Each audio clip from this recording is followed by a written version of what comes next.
Hey gang, what's up? Hope everybody out there is having a good day, and thanks for tuning back into another edition here of Intuitive Angling.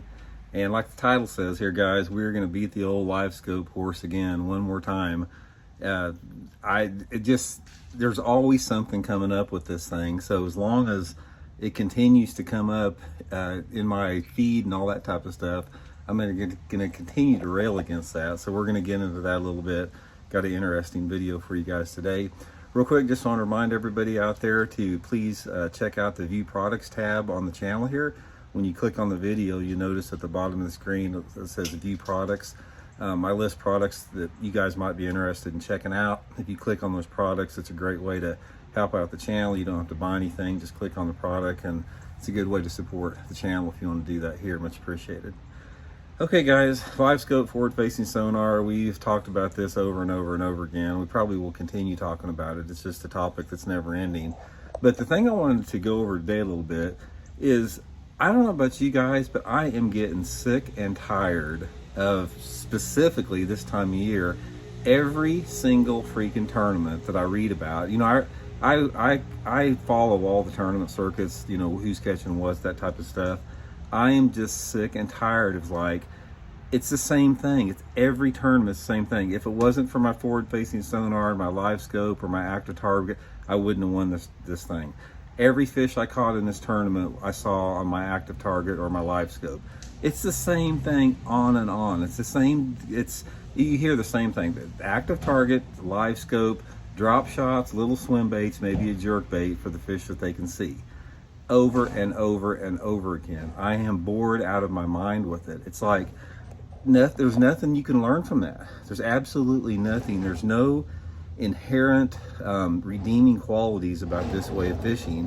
You get out there just like those dudes at the last Tackle Warehouse tournament at Champlain. That you get all these guys out there on those flats that, you know, and they just roam around with Livescope looking for fish on the Livescope. I was talking to some guys that were in that tournament.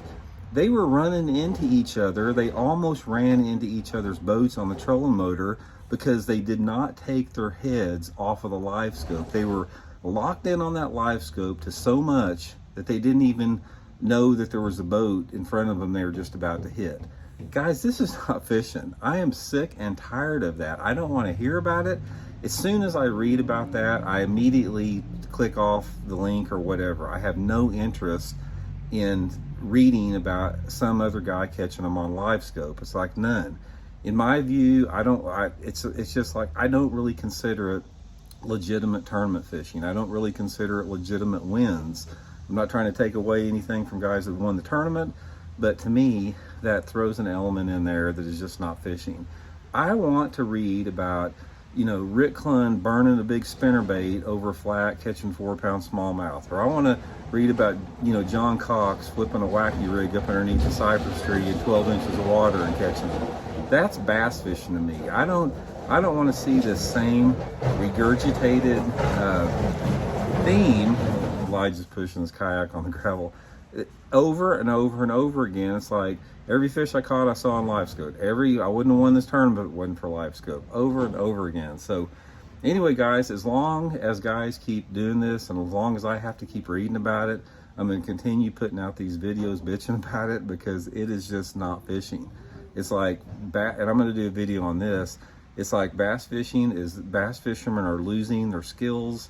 You can't tell me that your skills are being honed and developed by staring at a video screen at a fish that you can see 50 foot in front of your boat trying to catch it. There's nothing to that that's making you a better bass fisherman. So anyway, guys, ran over. Shoot me some comments. Let me know what you guys think about it. Let me know if you guys are burned out on hearing that, and we'll talk later. See you.